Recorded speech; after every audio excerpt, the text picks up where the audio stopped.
जैसे जैसे उम्र बढ़ती है वैसे वैसे हमारे हार्मोन्स का जो फ्लक्चुएशंस हैं, हार्मोन्स का जो प्रोपोर्शन है वो चेंज होता है, केमिकल्स का बहाव कम ज्यादा होता है, और हमारा सारा जो मनोवृत्तियां हैं, सारा मिजाज है, वो सारा कुल मिला के कुछ केमिकल्स का बिखरना ही तो है।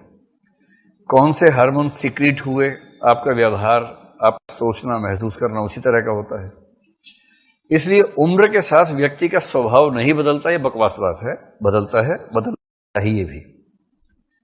और इसलिए आप देखेंगे 3, 4, 5 साल का बच्चा आप कितनी भी कोशिश कर लें वो वैसा ही रहेगा, फितूरी किस्म का रहता ही वैसा है, क्योंकि उसके हार्मोन्स ही वैसे, क्या करे बेचारा। अब आप लोग जिस उम्र में हार्मोन्स आपके थोड़ा मैच्योरिटी की तरफ बढ़ने लग गए हैं, थोड़ा सा वो वाला भी रहता है पक्ष, लेकिन अब मैच्योर हो रहे हैं। आज से 20 साल बाद अपने बच्चों को वही कह के परेशान करेंगे जो आपके पेरेंट्स आपको कहते तो आप परेशान हो जाते हैं। ठीक वही तेवर हो जाएगा, मल्लिका बन जाएगी अंबिका। हर मल्लिका को अंबिका होना है एक उम्र के बाद, और उसकी मल्लिका उसके साथ वही व्यवहार करेगी जो मल्लिका ने अंबिका के साथ किया था। इसी थीम पर यह निबंध है। ये कह रहे हैं कि देखो, जो व्यक्ति के जीवन की उम्र है, गोल्डन एज है 25 साल। 25 तक की जो उम्र है, पहले वो कह रहे हैं 25 तक की जो उम्र है, और किया क्या है इन्होंने? किया यह है कि हमारे जीवन की विभिन्न दशाओं को अलग अलग नक्षत्रों के माध्यम से डिफाइन किया है। अलग अलग नक्षत्र या ऋतुएं, कि ये उम्र उस ऋतु जैसी है, ये उम्र इस ऋतु जैसी, ये इस निबंध की थीम है। 25 तक का समय वो कहते हैं कि जीवन की तैयारी का समय है। तो ये सुनते ही आप खुश हो सकते हैं कि चलो इस समय ठीक चल रहा है। 25 तक का समय जीवन की तैयारी का समय है और ब्रह्मचर्य का समय है। ये भी कहा है, ध्यान रखना है कि मतलब एकांत साधना का समय है, पढ़ाई लिखाई का समय है। तो ये 25 तक का समय है जिसमें व्यक्ति जीवन की तैयारी करता है। ब्रह्मचर्य वाली बात इसमें कहीं नहीं गई है, मैंने वैसे कहा भारतीय परंपरा ऐसा मानती है, ये ऐसा कुछ नहीं कह रहे। ये तो कह रहे जीवन की तैयारी करो 25 तक, ये मूल बात है। 25 की जो उम्र है उसको कहते हैं कि 25 की उम्र, या 25 से 27 मान लीजिए, इसको बोलते हैं सावन की मन भावन ऋतु है। आचार्य जी ने कोई इस बीच में प्रवचन दिया, क्या प्रवचन दिया था?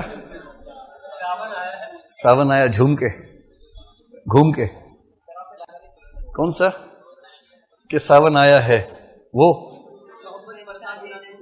वही तो सावन आया है, वही तो। हाँ हाँ, तो 25 से 27 की उम्र है सावन के मन भावन। तो इस समय क्या होता है, व्यक्ति का स्वास्थ्य अच्छा है, सौंदर्य चरम पे है, मस्त मौला मिजाज रहता है, तो व्यक्ति बहुत जीवन के सबसे सुखदायी क्षण जो हैं 25 से 27 के, ऐसा ही ये मानते हैं कुबेरनाथ राय। ये हर व्यक्ति के जीवन में ऐसा थोड़ा ना कि ये फार्मूला लागू होगा, किसी का थोड़ा पहले किसी का थोड़ा बाद में तो हो ही सकता है, लेकिन हाँ जनरली वो ऐसा कह रहे हैं। फिर 27 की जो उम्र है वहां से जीवन में चुनौतियां शुरू होती हैं। 27 से चुनौतियां एक सामान्य कथा है भाई, क्योंकि कईयों के जीवन में चुनौतियां पैदा होने के बाद से शुरू हो जाती हैं, और कुछ का तो पैदा होने से पहले ही, कि भ्रूण के सर पर जिंदा रह जाएं, वही एक चुनौती है। तो 27 की उम्र से चुनौतियां, क्योंकि जीवन में खुद को स्थापित करना होता है, साबित करना होता है, चैलेंज है। सब लोग घूर के देखते हैं कि तुमने क्या किया, तुम्हारे बाकी लोग तो ये कर गए, वो लोग ये कर गए, तुमने क्या किया। तो इसको वो कह रहे हैं भाद्रपद का अशनि संकेत। भाद्रपद का अशनि संकेत।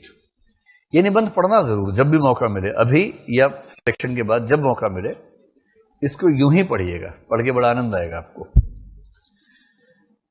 अब 27 के बाद चुनौती आदमी झेलता है, और 30 की उम्र को ये बोलते हैं जीवन की सबसे शानदार उम्र है, एक सेंस में, खास सेंस में। 29-30 मान लीजिए, मतलब 29-30 की उम्र में वो ये जरूर कह रहे हैं कि इस समय हमारा जो व्यक्तित्व है काम, क्रोध, मोह से भरा होता है, और ऋतुओं के संदर्भ में इसको भादो ऋतु से जोड़ रहे हैं। दो बातें कह रहे हैं 29-30 की उम्र के बारे में। एक तो ये कह रहे हैं कि इस समय व्यक्ति के भीतर काम, क्रोध, मोह ज्यादा हो जाता है। शायद इसकी एक वजह यह होती है कि उसको लगता है कि अब उसका यौवन खत्म होने की शुरुआत हो रही है। यौवन के खत्म होने की शुरुआत 30 के आसपास होती है, तो उसको ये मतलब उसको पहली बार कुछ ठीक ठाक उम्र के बच्चे अंकल बोलने लग जाते हैं, आंटी बोलने लग जाते हैं, तो उसको लगता है कि अब इसका मतलब टाइम खत्म हो गया है। तो थोड़ा दुख तो होता ही है, निराशा तो होती ही है। और दूसरी बात ये कह रहे हैं कि जीवन की मैच्योरिटी की शुरुआत यहां से होती है। इसलिए आप देखेंगे कि अगर आप जो मैच्योर व्यक्ति है उससे बात करने के बाद आपको छिछले व्यक्ति पसंद नहीं आएंगे। छिछला व्यक्ति देखने में कितना ही स्मार्ट हो, कितना ही सुंदर हो, लेकिन उसका छिछलापन जैसे सामने आता है आपको मजा नहीं आता, क्योंकि आपको मैच्योरिटी पसंद आने लगती है। जीवन की परिपक्वता की शुरुआत 30 के आसपास होती है। और ये एग्जाम्पल दे रहे हैं, चाहे आप जीसस क्राइस्ट को देख लीजिए, उनका पहला उपदेश 29 की उम्र में हुआ, सरमन ऑन द माउंट जिसको बोलते हैं। चाहे बुद्ध को जीवन देखिए, चाहे महावीर का जीवन देखिए, राम के वनवास का समय देखिए, सब 29-30 की उम्र के मामले हैं। महात्मा बुद्ध 28 की उम्र में या 29 की उम्र में घर से निकले, जिसको महाभिनिष्क्रमण कहते हैं। उनको 6 साल लगे तपस्या करने में, और तब जाके 35 की उम्र में उनको ज्ञान की प्राप्ति हुई। महावीर 28 की उम्र में तपस्या में बैठे, और 12 साल की तपस्या के बाद 40 की उम्र में उनको बोध की प्राप्ति हुई। वही 28 की उम्र, 29 की उम्र।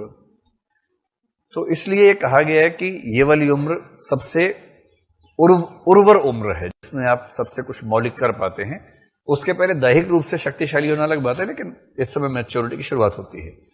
तो एक तो काम क्रोध मोह की उम्र है, और दूसरा इस समय परिपक्वता की शुरुआत होती है। और व्यक्ति जितना प्रोडक्टिव इस उम्र में है, 30 की उम्र में, उतना प्रोडक्टिव वो जीवन में कभी नहीं होता है। पर यहां उसके जीवन की एक दिशा तय हो जानी चाहिए, क्योंकि इसी दशा से चीजें बेहतर होती हैं।